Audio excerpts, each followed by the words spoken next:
안녕하십니까. 만화공인중개사의 저자 이용훈입니다. 오늘은 부동산공법 제43강 제5편 주택법의 소단원사 주택의 공급 그 두 번째 시간이 되겠습니다.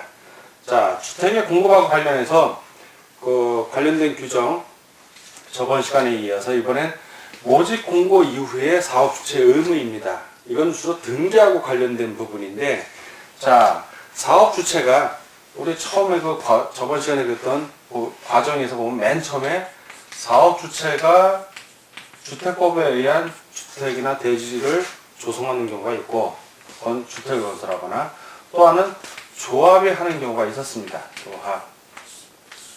자, 이 둘로 나뉘는데, 조합 같은 경우에는 그 사업 계획 승인 신청을 2년 이내에 해야 된다. 사업 계획 승인 신청.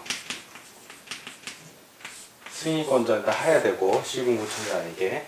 자, 그리고 그 이후에 사업 주체가 하든 조합이 하든 뭘 해야 되냐 하면은 그 입주자 모집 공고 승인 신청을 합니다. 입주자 모집을 공고하겠다는 것을 승인을 받아야 돼요.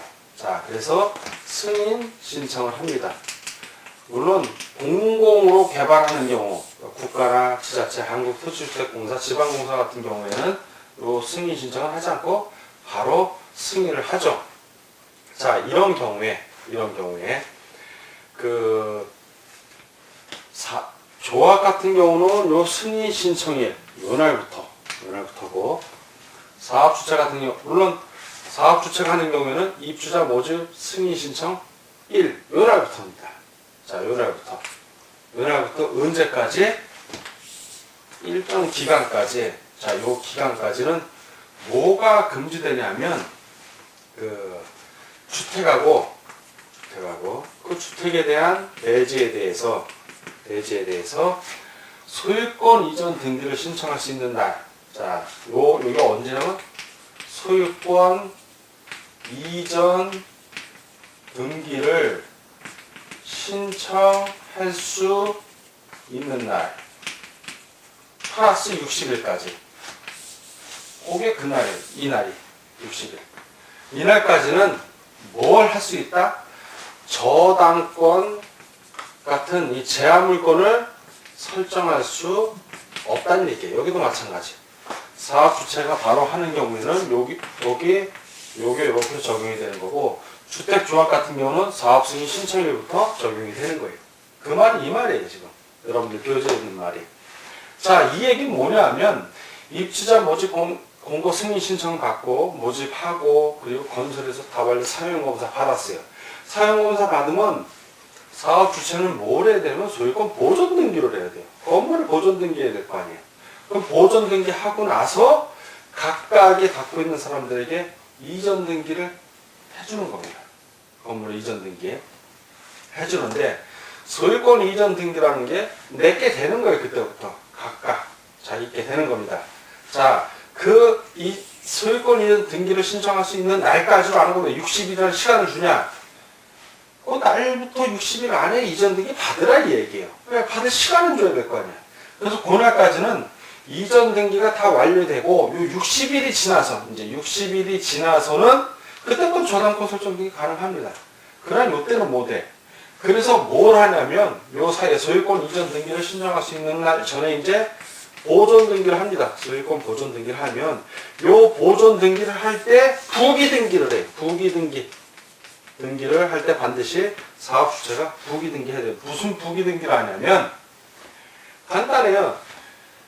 처분 제한, 저당권 설정 같은 거 못하고, 처분도 할 수도 없고, 양도도 할 수, 입주 예정자 등이 동의하지 않는 양도를 할 수도 없고, 제한문구를 설정할 수도 없고라고 부기 등기를 해줍니다. 이미 이때.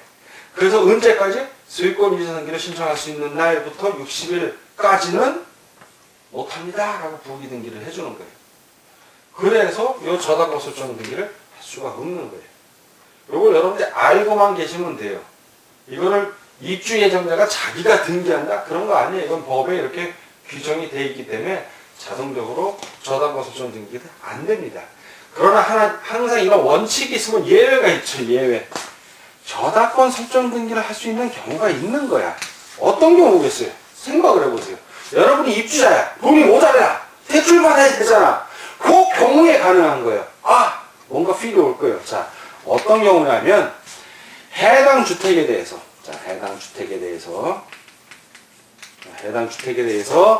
입주자에게 이제 들어올 사람들이 돈이 없는 거야.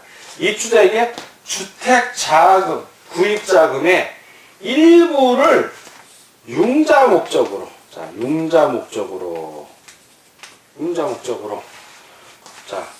해당 주택의 구입 자금의 일부를 융자 목적으로 국민주택기금이나 금융기관으로부터 융자를 받는데 두 가지가 있겠죠.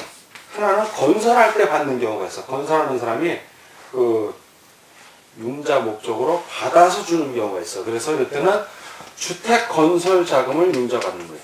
주택 건설 자금으로 융자받는 경우가 있고, 또 하나는 직접 입주자가 그 주택 구입 자금, 이번엔 주택 구입 자금을 융자받는 경우. 요 경우에는 저당권을 설정할 수 있다는 거예요. 예외적으로. 왜? 해당 주택을 소유하기 위해서 융자를 받았기 때문에. 그 외의 경우에는 다 처분이 제한되는 거예요. 저당권 설정할 수 없다는 얘기예요. 요 경우에는 가능한 거예요. 자, 그리고 이제 첫 번째가 그렇고 두 번째인데, 예외적으로 세 번째가 또 하나 있어요. 뭐냐면 사업주체가 파산하는 경우, 파산,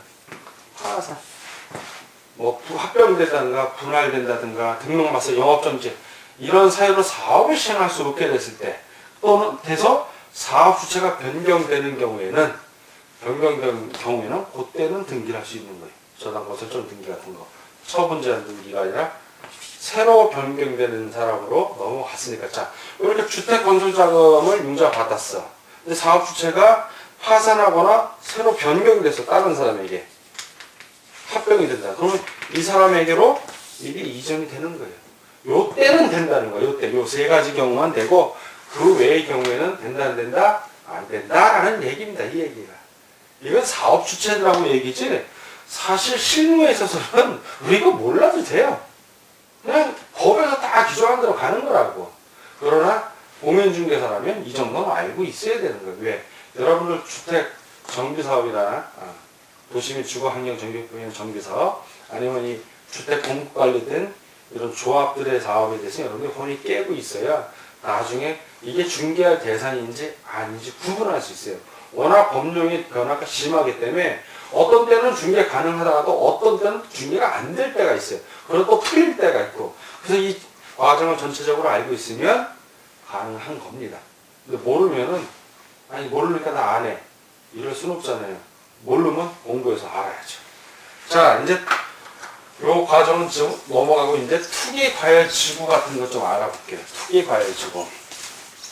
투기과열지구는 그 투기과열지구에서는 투기하려는 거예요, 말려는 거예요. 투기하지 말라고 주는 거야. 투기가 아주 과열되어 있는 거야.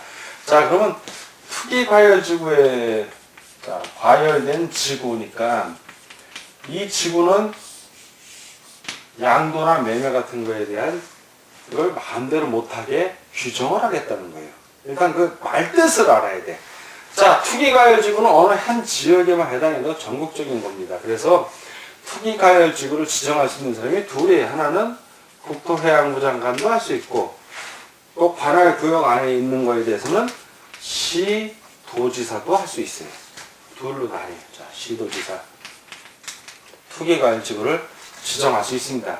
자, 이 지정 절차만 간단하게 보면, 국토해양부 장관 같은 경우는 바로 내가 지정하고 싶어서 지정하는 게 아니라, 그 지정을 하거나 또는 해제를 하려면 의견을 들어야 돼요. 의견 청취. 자, 누구의 의견 청취를 들어야 될까요? 해당 시도지사, 관할 시도지사의 의견을 듣는 거고, 자, 이렇게 들은 다음에 심의받아야 돼요. 국토해양부 장관이니까 국토해양부에 드는 주택정책심의위원회 심의를 받습니다. 자, 심의를 받았으며 통과를 했으면 국토해양부 장관은 이제 공고하는 거예요. 공고. 지정했다고 지정 공고합니다. 지정 공고했으면 그 특이 과열지구로 관할하는 시군구청장에게 통보합니다. 이건 시군구청장에게 통보하는 거예요.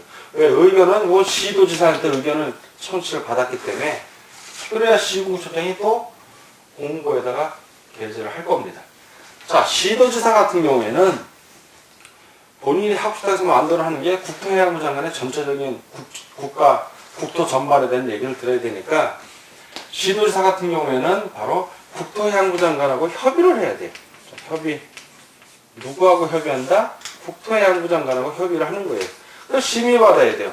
이때는 시도에 있는 주택정책심의위원회. 국토해양부 장관은 그냥 주택정책심의위원회 심의를 받고 시도지사는 자기 시도에 있는. 자, 이렇게 받은 다음에 지체 없이 공고해야 됩니다. 똑같아요, 이 이후는. 그리고 시군구청장에게 통보해서 공고에 실는 겁니다. 서류를 열람할 수 있게 해줘야 되고. 그리고 국토해양부 장관이나 시도지사는 지정사유가 없어지면 지체 없이 투기과열지구를 지정을 해제해야 합니다. 자, 이게 투기과열지구 지정하고 해제하는 과정이고, 자, 그리고 주택의 전매가 제한이 돼요. 이런 투기과열지구 같은 경우가 전형적으로 이제 주택의 전매, 즉 주택을 이제 파는 거죠. 파는데 뭔 뜻이냐면 등기를 하고 팔면은 매매예요. 양도가 되는 거고 매매를 통한 양도, 등기를 하고 하는 겁니다. 전매라는 건 등기 안 하고 파는 거, 그런 게 금지된답니다. 자, 주택은 부동산 등기 특별조치법에 의해서도 중간 생략 등기가 금지되지만 주택법에서도 주택의 전매 행위를 금지하고 있어요. 전매 행위 금지. 이거 알선하는 것도 큰일 납니다. 자, 뭐냐면 이 주택의 전매행위 금지는 10년의 범위 내에서 주택법 시행령으로 정하는 규정이 자세하게 나오는 우리 교재에 다 있는데 그거 암기하려면 사람 머리 미칩니다. 강의하는 저도 외우냐? 못 외워요. 그걸 어떻게 외워? 법도 엄청 자주 바뀌어요. 그냥 그런 게 있나 보다라고 한번 보시면 돼요. 그냥 중요한 흐름을 아셔야 돼요. 여러분들이 처음에 공부하실 때는 10년의 범위 내에서는 전매가 제한되더라. 왜냐면 전매가 가능한 경우도 있어요. 만약 전매 금지 규정이 없으면 내가 주택의 분양권을 받았어. 아파트 분양권을. 근데 전매 금지 규정을 놓고 내가 입주할 입장은 안 돼. 돈을 못 마련해서 계속 부금을 내야 된대. 그럼 대팔면 돼요. 그냥 다른 사람에게. 그럼 다른 사람이 사서 나는 양도세 내면 되고, 그 사람은 아직 건물이 없으니까 취득세 등록세 낼 건 없는 거예요. 완공돼서 입주할 때 소유권 이전 등기 받고 취득세 등록세 내면 되는 거니까 가능한데 그걸 금지하겠다는 거예요. 그럼 부동산 아파트 분양권 같은 거를 등기를 할 수 없으니까 양도하는 거를 제한하겠다는 거예요. 10년의 범위 내에서. 그 10년의 범위 내에는 이제 대통령령으로 나오는데 제한을 하지만 예외적으로 허용하는 경우도 있죠. 이제 상속 같은 거, 이따 좀 자세하게 배워봅니다. 상속 같은 경우에는 전매 규정 같은 게 제한이 안 돼요. 그때는 자식한테 돌아가셔서 가는 거니까. 자, 어쨌든 원칙은 10년의 범위 내에서 전매가 제한이 된다 라는 것이고, 그 제한이 되는 지역, 어떤 지역에서 어떤 지역에서 건설 공고받은 주택이 제한이 되는지, 그 첫 번째가 바로 방금 우리가 공부했던 투기과열지구예요. 투기과열지구. 무조건 전매 제한이 되는 게 아니라 이런 투기과열지구에서 건설 공고 때는 주택의 입주자로 선정된 지위. 아직 투기과열지구에서 주택을 공급하는 경우에 완료가 돼서 보존 등기하기 전까지는 그냥 입주자로 선정된 지위일 뿐이에요. 그건 등기를 할 수가 없어. 팔든 살든. 근데 그 등기할 수 없는 권리지만 전매 제한 규정이 없으면 팔았단 말이에요. 사람들이 프리미엄을 받고 전매 차익을 노리는 거죠. 근데 지금은 그걸 못하게 하겠다는 거예요. 왜? 투기를 못하게 하겠다는 거죠. 투기과열지구로 지정을 해서. 자, 두 번째는 분양가 상한제 적용주택이에요. 분양가 상한제 적용주택. 분양가 상한제가 적용이 되니까 주택이 높다 낮다? 낮죠. 그러니까 전매를 제한하는 거예요. 전매 차익을 노리고 대파수가 있으니까. 자, 세 번째는 주택 공용 개발. 주택 공용 개발 지구예요. 여기는 분양가 제한을 받지는 않는데 공공기관이 했기 때문에 싸게 분양을 합니다. 이 경우에는. 여기서 나온 그 건설 공급되는 주택에 대한 입주자 선정 지위 없이 신면의 범위에서 전매 제한을 받아요. 이 세 가지 경우에 세 가지. 이 세 가지. 그럼 투기 과열 지구도 아니고 분양가 상한제 주택도 아니고 주택 공용 개발 지구도 아니면 어떻게 됩니까? 전매도 돼요. 규정이 없기 때문에. 이 경우에 그렇다는 거예요. 근데 요즘 대부분 분양가 상한제 적용이 되기 때문에 대부분 이거에 걸려. 그래서 전매를 못하게 하는데, 그 사업 주체가 2번하고 3번 같은 경우는 제3자에게 그 소유권을 재산 이전할 수 없다는 소유권에 관한 부기 등기를 해야 됩니다. 이거 나중에. 보존 등기할 때. 주택을 공급할 때, 이거 공급 시 소유권 이전, 보존 등기할 때 부기 등기를 해야 됩니다. 이렇게 전매할 수 없다. 몇 년 동안은. 근데 그거 다 피해가. 법에는 뭐 어떻게 피해가냐고요? 우리 지원법은 아닌데 여러분들이 공인중개사가 앞으로 되면 알 거니까 가등기, 소유권 이전 청구권 보존 가등기 하는 거예요.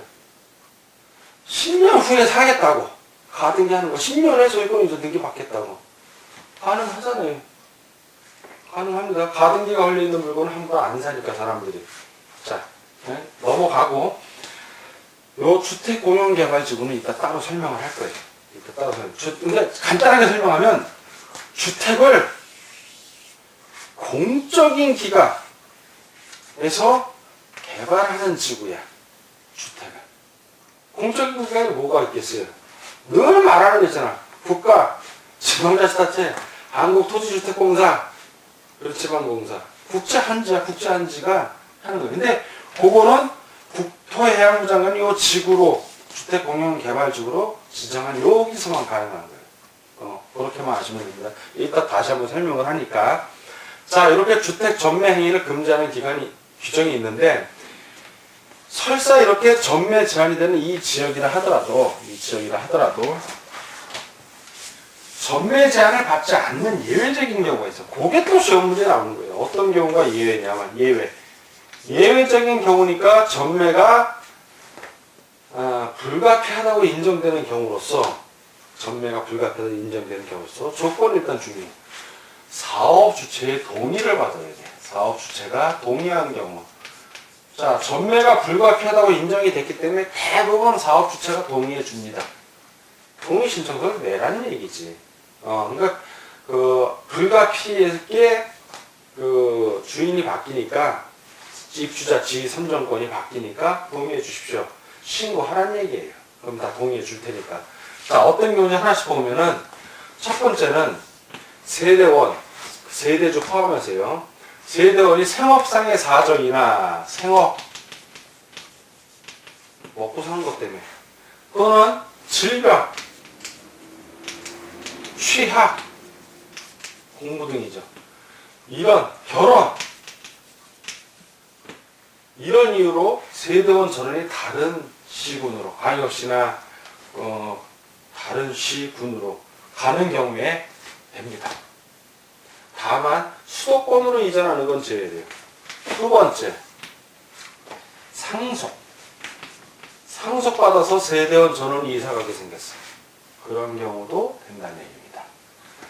세 번째는 해외로 가는 경우에 해외.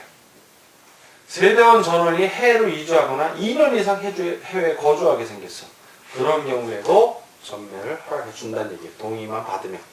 네 번째, 이혼해서 입주자로 선정된 지위를 배우자한테 주는 경우 있어요. 위자료조나 아니면 재산분할조로.